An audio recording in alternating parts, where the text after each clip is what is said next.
देखिए साहब, सीधी बात है। ये बोला था ना बीच में कि कई देश, रशिया ने बोला था कई देश न्यूक्लियर वेपन देना चाहते हैं ईरान को। आपने सुना होगा, ये आपने ही ब्रेक करा था अपने शो में। तो भाई ये बात है, ये गए पाकिस्तान के पास।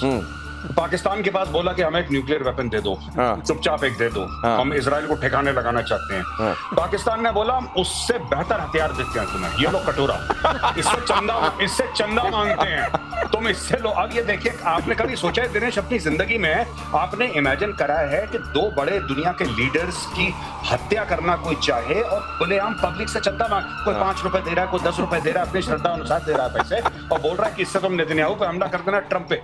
ये हाल है इनके और ये मारेंगे उनको चंदा दे। हमास को पूरी तरह से खत्म कर देंगे।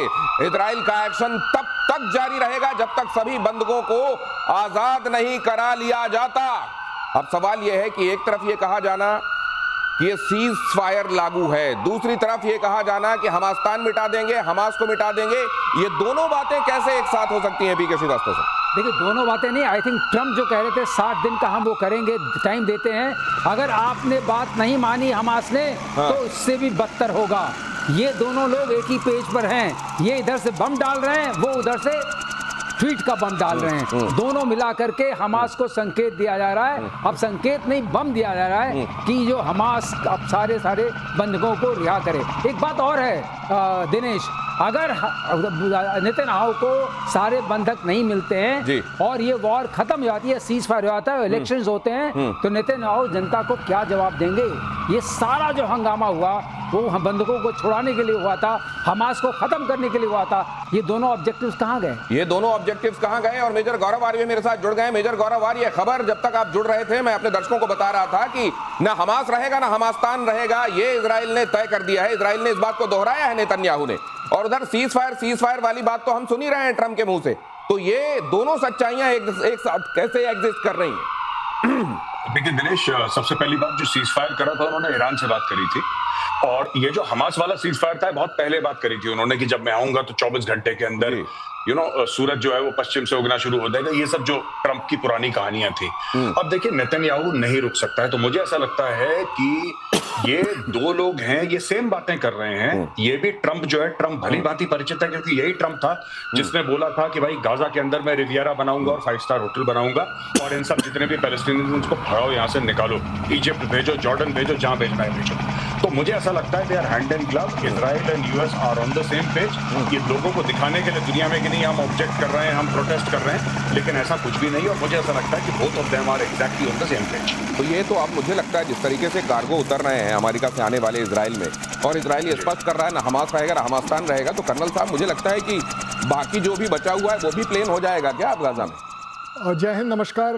देखिए, जब हमास की बात आए तो आपको ये ज़रूर जिम्मेदारी से इवैल्यूएट करना चाहिए, हमास को पैलेस्टीन के तौर पर देखना है या आपने हमास को टेररिस्ट के तौर पर देखना है।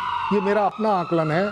हमास सिर्फ और सिर्फ एक टेररिस्ट ऑर्गेनाइजेशन है। इसकी हालत बद से बदतर नहीं होनी चाहिए, खत्म होनी चाहिए। ये हालत बद से बदतर नहीं, खत्म होनी चाहिए। ये खबर बता दूं, उसके बाद आपके पास आ रहा हूं। सर, इजराइल को गाजा में सीज फायर का प्रस्ताव मंजूर। अब दुनिया को हमास के जवाब का इंतजार, मैं इसकी बात कर रहा था।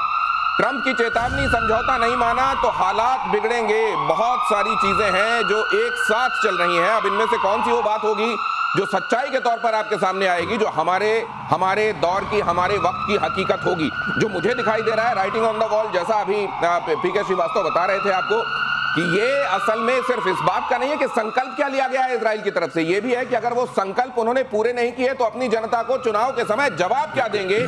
और वहां नेतन्याहू किसी भी सूरत में ये नहीं चाहेंगे कि उनके लिए स्थितियां ऐसी बने कि वो फिर से कुर्सी पर आए नहीं। मतलब ये बात तो अब हमास के जो बचे खुचे लोग हैं उनको भी समझ में आ रहा होगा कि उनके दिन भी गिनती के हैं। मेजर साहब, बिल्कुल। देखिए, हमास को सिर्फ बमबारी से नहीं मारा गया। हमास के जो लीडर्स थे, जो विदेश में रह रहे थे, उनके कमरों में घुस के उनको मारा गया। तो और ये बात, every Hamas man is a dead man walking, ये नेतन्याहू ने अक्टूबर 7 के अटैक्स के 48 घंटे के अंदर बोल दिया था। ये इसका बयान है, every Hamas man is a dead man walking. और ये लोग इन्होंने एक, जिसको कहते हैं, एक प्रॉमिस करा था अपने लोगों से और अपने आप से कि जब तक हमास के आखिरी मेंबर को, चाहे वो फुट सोल्जर हो चाहे वो लीडर हो, सब का या तो कत्ल नहीं कर देंगे या बिल्कुल खत्म नहीं कर देंगे इस ऑर्गेनाइजेशन को, तब तक ये लोग नहीं रुकेंगे। और ये भी इन्होंने करके दिखाया ना, कोई तेहरान में है, कोई कहीं है, कोई कहीं है, क्या फर्क पड़ रहा है? ये ढूंढ ढूंढ के मार रहे हैं। मेजर साहब, ये जो ईरान को अभी चोट पड़ी है, इसके बाद ये हूती हैं या हिजबुल्लाह हैं या हमास है, इनकी ताकत पर क्या फर्क पड़ा होगा? अब इनको अगर जो बचा खुचा है इसको भी समाप्त करना है तो यही समय है क्या? ये भी मैं आपसे समझूंगा, लेकिन ईरान के विदेश मंत्री का बहुत बड़ा दावा, इजराइल को पड़ोसी देशों ने दिया झटका, इजराइल को एयर स्पेस देने से किया इनकार, ईरान के खिलाफ हवाई हमले की इजाजत नहीं, ये बात कही जा रही है। तो बहुत देर में ये उम्मा वाली जो बात है वो आ रही है। लेकिन मैं ये जब नक्शा दिखाऊंगा, ये नक्शा दिखाइए जरा, एयर स्पेस देने के लिए मना कर दिया है इजराइल के पड़ोस में उन देशों ने जिन्होंने जो असल में इस्लाम के मानने वाले हैं। लेकिन सवाल यह है कि इस नक्शे में भी, अगर ये नक्शा हमारी प्रोडक्शन टीम ने डाला होगा, इस नक्शे में भी कहीं पाकिस्तान दिखाई नहीं, पाकिस्तान ने कोई इनकार नहीं किया है इससे। Sir please. पाकिस्तान तो इनकार करेगा नहीं, और ये जो बता रहे हैं हमारा आप स्पेस नहीं इस्तेमाल करेंगे, पहले इजाजत ली थी, पहले इजाजत ली, इतनी मिसाइल्स गई, इतने फाइटर एयरक्राफ्ट गए, इतने ड्रोन्स गए, किसी ने किसी से इजाजत ली? अरे जब आपसे कोई इजाजत मांग ही नहीं रहा तो आप देख किस बात की रहे हैं? लेकिन हाँ, जरूर जहां तक कहने की बात है, अब कोई इजाजत नहीं है जिससे उम्मा में फर्क नहीं पड़े। लेकिन पाकिस्तान तो उम्मा से बाहर हो चुका है, वो तो लंच खा चुका है ट्रम्प का, अब क्या करेगा? लेकिन यहाँ ये वाली बात जो आप कह रहे हैं, इसको इम्प्लीमेंट इन्फोर्स करने का कोई भी साधन इनमें से किसी के पास भी नहीं है, ईरान के पास भी नहीं है। आपने देखा था ईरान के तो एयर स्पेस में रिफ्यूलिंग हो रही थी। तो ये समझ लीजिए, देखिए खबरों के भीतर की खबर हमारे एक्सपर्ट्स आपको समझाते हैं। ये तो कह दिया आसपास के देशों ने कि हमारा एयर स्पेस हम आपको यूज नहीं करने देंगे। अरे कैसे नहीं यूज करने देंगे? अगर इजराइल इस बार पर आमादा है कि आपके स्पेस का इस्तेमाल करके वो ईरान को ठोकेगा, तो आप रोकेंगे कैसे? आपके पास एयर डिफेंस सिस्टम नहीं है, ईरान के पास नहीं है, तो आपके पास क्या होंगे? मैं इसीलिए कह रहा हूं, क्या मेजर गौरव आर्य, यही समय है, सही समय है ये ट्रिपल एच से निपटने का, खासतौर से। नहीं, देखिए इसमें दो चीजें हैं। इन लोगों ने बोल दिया कि हम इजराइल को इस्तेमाल नहीं करने देंगे एयर स्पेस। इजराइल बोलेगा ठीक है, मत इस्तेमाल करने दो, ठीक है, बहुत अच्छी चीज है, लेकिन इसका मतलब यह है कि तुम ईरान को भी अपना एयर स्पेस इस्तेमाल नहीं करने दोगे।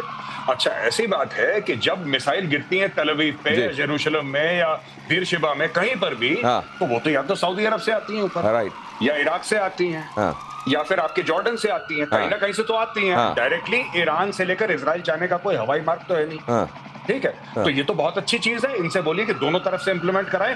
अगर हम वहां पे भेजें, उनको भी मार गिराओ, और वो भेजें, आप भी मार गिराओ, चलो कैरी ऑन करो। तो ये तो कर नहीं सकते ना, ये तो देखिए गोलीबाजी है इनकी। मुझे नहीं लगता कि ये, और ये सबके सब इजराइल के साथ हैं। मैक्सिमम इलेक्ट्रिसिटी और ड्रिंकिंग वाटर जॉर्डन का इजराइल से आता है। ये बहुत इकोनॉमिकली इंटरकनेक्टेड है। मेजर साहब, आपकी लैंग्वेज में ये चूरन की पुड़िया दी गई है, इसके अंदर तो चूरन भी नहीं है। कर्नल साहब, आपके पास आने वाला हूं अगली खबर बताने के बाद। ईरान का एक कट्टरपंथी मौलवी का चौंकाने वाला दावा, अमेरिका और इजराइल के दो सबसे बड़े नेताओं को मारने की प्लानिंग कर रहा है ईरान की लिस्ट में ट्रंप और नेतन्याहू का नाम। मौलवी ने दावा किया है कि हत्या के लिए बाकायदा चंदा इकट्ठा किया जा रहा है, चंदा करके हत्या की जाएगी। ये हाल है, देखिए, भीख मांगनी पड़े लेकिन हत्या की जाएगी। जिन लोगों की हत्या की प्लानिंग की जा रही है, वो दो नाम मैंने आपको बता दिए कर्नल साहब।